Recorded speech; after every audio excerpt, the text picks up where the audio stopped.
Good morning. Hello, happy Monday. Good morning, everyone out there. Good morning. Happy Monday. It's almost the end of June. I can't believe it's the week of the 4th of July. Where did the time go? Getting hot here in Arizona. Whew. But how are all of you today? How was your weekend? How you doing? I hope all of you are doing well, staying low stress, trying to take care of yourselves.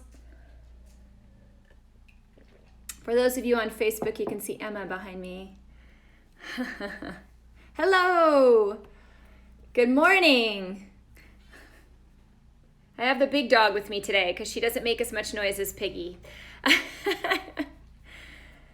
So, good morning. We're actually going to talk about caregiving today. Now, I know that some of you may be like, oh, this doesn't apply to me. I don't really know if this is going to be of interest, but I want to say something.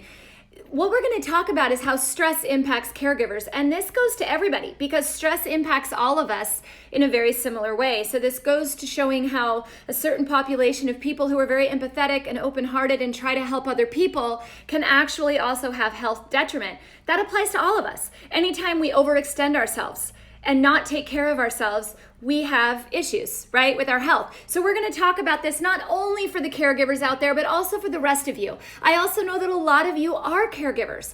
And so this is a very, very important topic, one very close to my heart because I've taken care of people over the years, and obviously being a physician, that's a caregiving type role. And I think it applies a lot right now too, in Arizona and other areas where our hospitals, our nurses and doctors are working their tails off right now to care for people. And it deserves a lot of gratitude, and it also takes a lot of hit on their health, and they deserve our gratitude and love and support. So I just want to talk a little bit about that today. I think it's actually some really cool research, some interesting stats today to talk about. So hang with me and let's dive into it. It is Monday. I think it's the 29th of June. Can't believe it. And I am Dr. Trisha Pingel, and this is your morning checkup. So good morning. Happy Monday. Did you all have a nice weekend? Get some thumbs up, some smiles, some hearts, some yes, I'm doing well. I have quite a wide variety of topics I was kind of looking at for this week, and I'm not sure which ones I'm going to do. If any of you guys have anything pressing that you really want to hear about, please send it over. It does help me. It helps me to know what people are asking for. I try to feel it out and see by your questions what you're interested in. But like I said, today we're going to talk about caregiving and how the stress of that actually impacts your health. I think that many of us are caregivers at heart. Even parents, being a parent is caregiving, right? And then there's the extent of taking care of your parent or taking care of a loved one or, being in a job of a caregiving capacity. All of these things have a strong impact on your health. Throughout my life, I've definitely shared the responsibility and done sole responsibility of caregiving over the years. I think it's just my nature. I'm just a caregiving type person. Mental health, I got you on that. Thank you. Thank you for the suggestion. I've taken care of a lot of people, and I think a lot of us have. And I think when you do that, you care so much for that other person and you do everything that you can for that other person that often we lose sight of doing things for ourselves. Just as a parent alone, I know when my kids were very little, I had my first son while I was in medical school, and then my second son when I had just opened my own practice. And I remember trying to manage it all and taking very little time for myself. At that time, my grandmother was also sick with dementia. I felt a very strong obligation and love to want to be there with her, and at a certain point, it's like, okay, well, you can't be in all these places at once. I know that right now I have a grandfather that I was pretty much the sole caregiver for many years as I was trying to find him a good team, trying to find a place to put him, a lot of people to help, trying to find people to help me out as well. And I will say that's probably the hardest part of being a caregiver. For those of you out there that are caregivers, the hardest part is finding reliable people to help you. So many times I say it's easy to say, hey, take some time for yourself, or go exercise, or take some time off. Often people don't have the ability to do that because there's nobody there to help. And I know what that's like. Okay, it's hard, and it takes a lot of work on the caregiver. I donated 2 years trying to find the right place to help my grandfather, which I finally did, and it allowed me to kind of get some of my life back. It's very, very difficult. But let's talk a little bit about nurturing yourself. What is caregiver burnout? What can you do? And what can others do to help you? If you're not a caregiver yourself, I bet you know someone who is. So listen to this, because they may need you. They may need you for an hour just to help them out, or make a phone call for them or something so that they can do something for themselves. So let's all, and if you know a worker right now, a healthcare worker in the hospital, helping with cases and keeping people alive and being there, make sure you give them their gratitude this week, okay? Because it's not an easy job. All right, so what is caregiver burnout? Have you guys heard of that term, caregiver burnout? Here's the thing. I sit here and I talk about adrenal fatigue all the time. That's what caregiver burnout is. It's adrenal fatigue. Okay, so adrenal fatigue applies to so many people. It also applies to caregivers. That's what that is. That's your body just saying, okay, I'm done, right? And you start to have all these health consequences because of the stress on the body. So this will actually apply to all of you, not simply caregivers, but also people that donate a lot of their time to other people, whether that be in work. You may be one of those people that donates 12 hours of your day to some company, right? Not necessarily to yourself. So this applies to you as well. The role of a caregiver is almost always filled by a loved one, at least initially. Whether you're a son, a daughter, a sister, a brother, a mom, a dad, a good friend, a family friend, most of the time it's loved ones that are involved with this. And it could be anything from basic care like hygiene or meal preparation. It could be medical assistance. It could be financial assistance and others. I've had quite a bit of dementia in my family. So financial assistance and being there to manage finances for that person has been a huge role of what I did, just to make sure that they got to their doctor's appointments, that their appointments were paid for. I think when I went to see my grandfather, when we started to wonder like what's going on, when I walked into his house, he had stacks of bills, months on end, that he hadn't even looked at because he was declining, and he thought he had, but he hadn't. So it could be something like that. It doesn't have to be you physically carrying the patient in and out of bed or living with them for you to have that caregiver stress. It could be any aspect of it. Trying to find someone help is incredibly stressful. Wondering, are they okay? Is this the time to move them into a facility or to get them help? Those are all physically and emotionally exhausting. And I know many of you have gone through this. Usually the demands on the caregiver become so great that when you're with them, you're worried, and when you're with them, you're working, and then when you're away from them, you're worrying about them, right? So it's just 24 hours a day of rolling stuff in your head, or did I remember to do that, or I hope they're okay there, or did this person show up, well, did they remember to take a shower? I remember every time the phone rang, I thought my grandfather fell. He'd always fall and hit his head. He would fall out of bed and hit his head on the nightstand. And I never knew, because I didn't live with him. I didn't know. I just have to wait until I got a call from him or someone else, And for a very long time, I didn't sleep well. And if the phone rang, my heart would start to go, oh my God, right?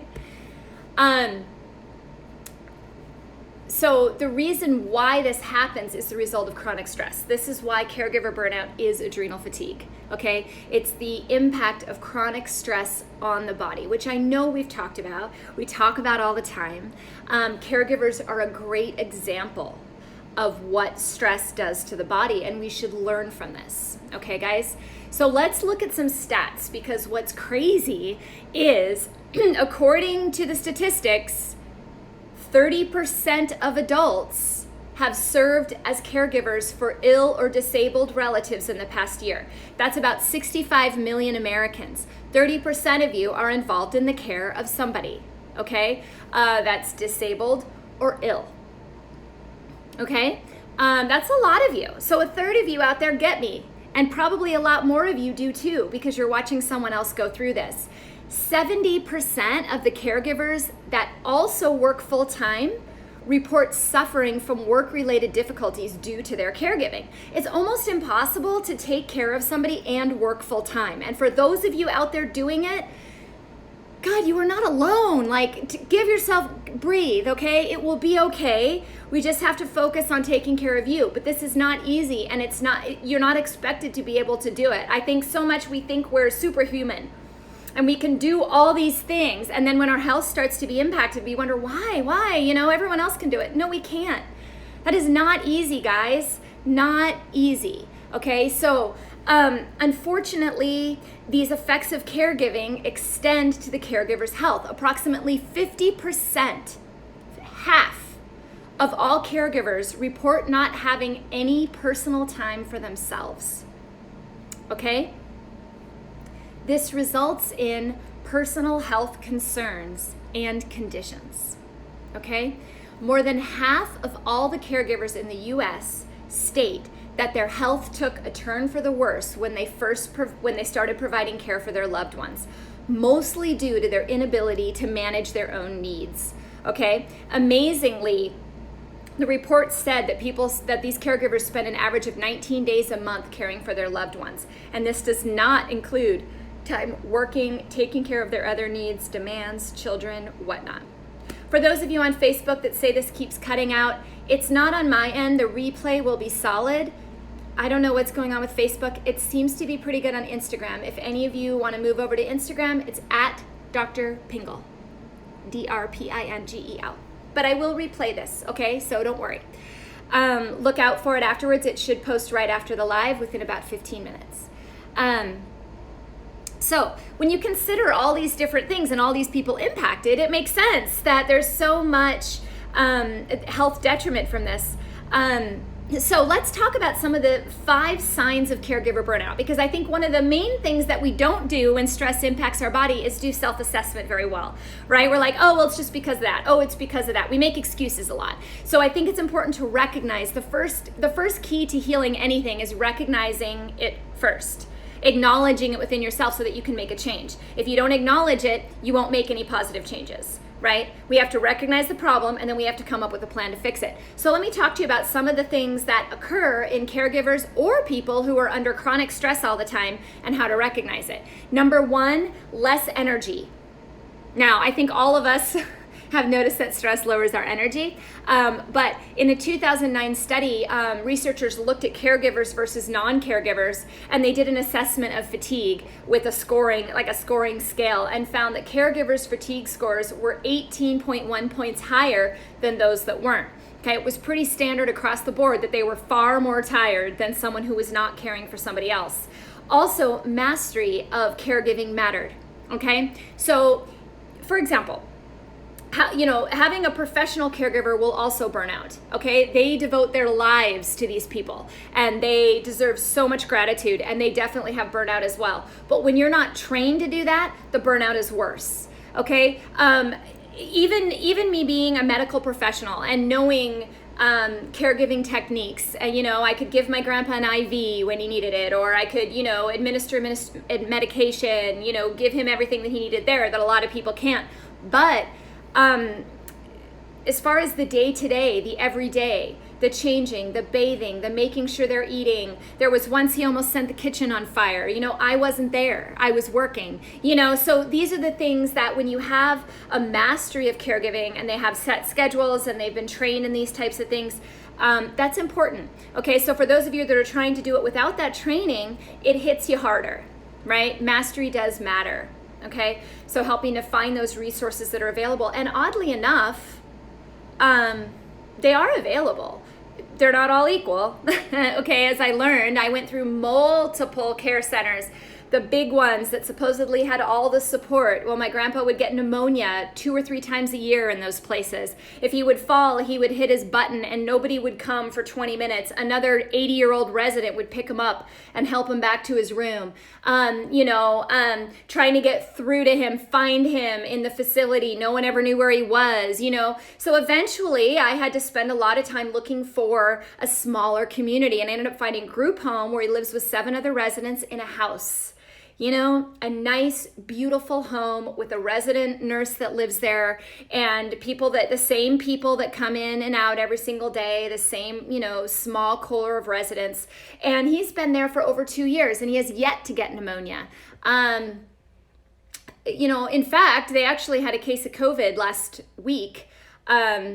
That went through there, and no one else has it at this point. They've been testing and everyone's fine. So they were able to isolate it and get it quickly because it's such a monitored environment. I can't imagine what would have happened in a large facility where no one was paying attention. So when you look at those types of things, it can be very stressful. That's my point.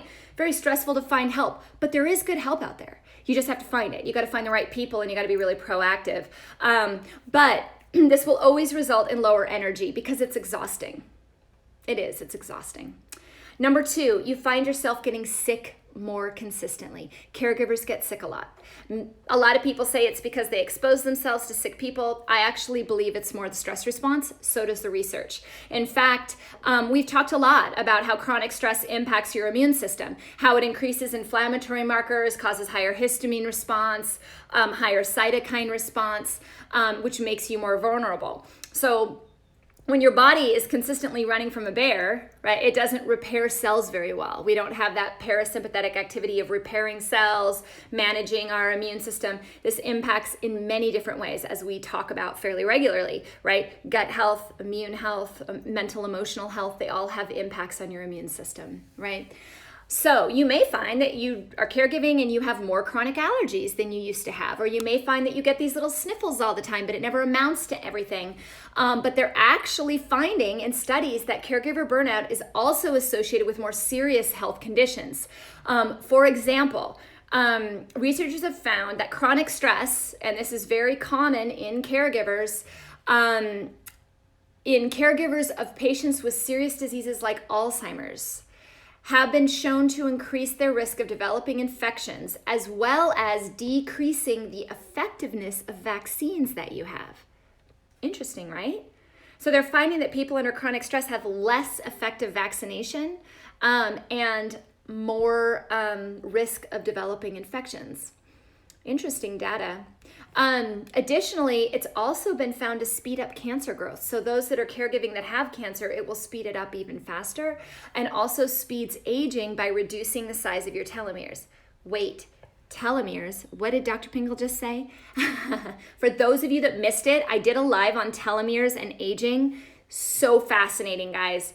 So fascinating. Length of life, aging, disease development, all related to the length of your telomeres. Caregiving, chronic stress, such as you see in caregivers, shortens the telomeres, causes more disease. Okay? Really cool. If you missed that one, go back and look at it. It was some cool stuff in there. I also have an article at drpingel.com. Even more shocking, one study found that a caretaker of a spouse with dementia has a 6 times more likely to be diagnosed with dementia themselves. Right? So they took spouses that didn't have dementia, but they were a caregiver, versus spouses who were taking care of someone with dementia, and they found that the ones taking care of dementia were more likely to get dementia themselves.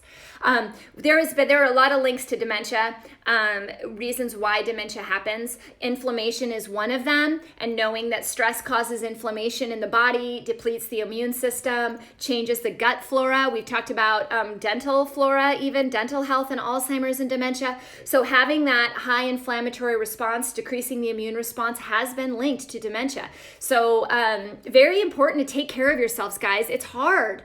It's really like this struggle between taking care of yourselves and taking care of the other person. And I can tell you, like I said, from personal experience, I get it. Totally get it. And it is difficult, but I think we need to be mindful of it. It's the only way that we have a chance of moving through it and staying healthy is to recognize what's happening. Number 3, less sleep, poor sleep. Now, I mean, I think that's pretty much a given. When you're worrying about someone all the time, you're not going to have as much REM sleep, right? Your body's not going to be repairing when it sleeps. One of the things you can do, and I've had a lot of patients do this, is wear like a, I don't really like wearing Apple Watches or anything at bed. That's just more stuff to, I don't know. I don't like to have phones and stuff in my bedroom, but if you need to wear like a Fitbit or something that tracks your sleep for a couple weeks just to kind of see if you're getting REM sleep, it's not always a bad idea. REM sleep is really important. Okay, it's really important because that's where we regenerate cells. That's where we help our immune system. It's where we keep our cellular health going. So very, very important to be sleeping. Most caregivers do not sleep well. I think most of you can report that, right? Like I said, I was always waiting for the phone to ring and dreaming about the phone ringing, right? You have trouble relaxing, you have trouble caring for your own needs. That's number 4. If you're finding that you are just not taking time for yourself because you're spending so much time taking care of someone else, that is a sign that you're on the road to pretty significant burnout, okay? And you need to find help, okay? More than half of all the caregivers in the US state that their health has taken a significant turn since they started providing care for their loved ones. Okay. 59% stated that their health has become moderately worse or significantly worse. Okay. And of those, this is a lot of stats, sorry, but of those that said their health had become worse, 87% of those people shared that caregiving impacted their energy and sleep, and 70% said stress was the biggest health impact they'd seen. Stress hurts your body, no matter what the source, caregiving or otherwise. But caregivers, you guys are at a huge, huge disadvantage here. So you got to recognize it, okay? 60% said that they now actually have chronic pain and achiness, and 52% said they suffer from depression. So half the caregivers suffer from depression. Over half of them now have significant pain, muscle aches and pains from being a caregiver from that added stress. Extrapolate that away from caregiving and put it on excess stress in general, put it on adrenal fatigue in general. Those of you that are working like dogs, those of you that aren't taking time for yourselves, this can happen to you as well, okay? You need to recognize it. Number 5, becoming impatient and irritable. That's a pretty common symptom. I mean, when you're overloaded and you're worried and you have a lot of fear of something happening, or just constant worry, just you're not focusing on yourself, your body's constantly running from a bear, guess what? You're going to be impatient and irritable. I think this applies to all of us. I don't think this is simply caregivers here. I think anytime you start noticing that you're more irritable and impatient, you need to step back. Okay? Need to step back and take assessment. Okay? In fact, there was a study in 2018 where 41% of caregivers reported feeling depressed, moody, and resentful due to their caregiving duties. And the researchers believed this happened because of the way stress impacts cytokines. Now, have you guys heard the word cytokine? Cytokine's a pretty big word in the general media right now, cytokine storm or inflammatory storm. So this is what happens when you get an infection. For example, cytokines rise up. That brings your inflammatory markers up. Stress does the same thing, okay? Stress raises cytokines. Cytokines go up, you have a higher level of inflammation, you have a worsening and weakening immune system. And that is why the researchers felt that the caregivers were more depressed, moody, resentful, and had poor immune function. And let me add this, I think anytime that anything you're doing in life, caregiving or otherwise, if it's causing resentment, it's making you feel like you don't want to do it anymore, that's a recipe for disaster, right? I've been there where my patient load was really high. There's been times where it's been too high, almost too high for me to manage that and be a parent and a caregiver. I was doing all of that at the same time. And there was a point where I had to recognize it and I had to back away a little bit. And I think me recognizing that probably saved me from a lot of health detriment. You know, we need to go into life every day trying not to resent what we're doing. You know, things happen, mistakes happen. We need to be able to forgive, move on, and keep moving forward to provide the people around us with something positive, you know. And so whatever you do for a living, if you're finding a lot of resentment right now, that's a really good sign that you're entering or have entered adrenal fatigue, and that your health is going to really, really start to take an impact, okay?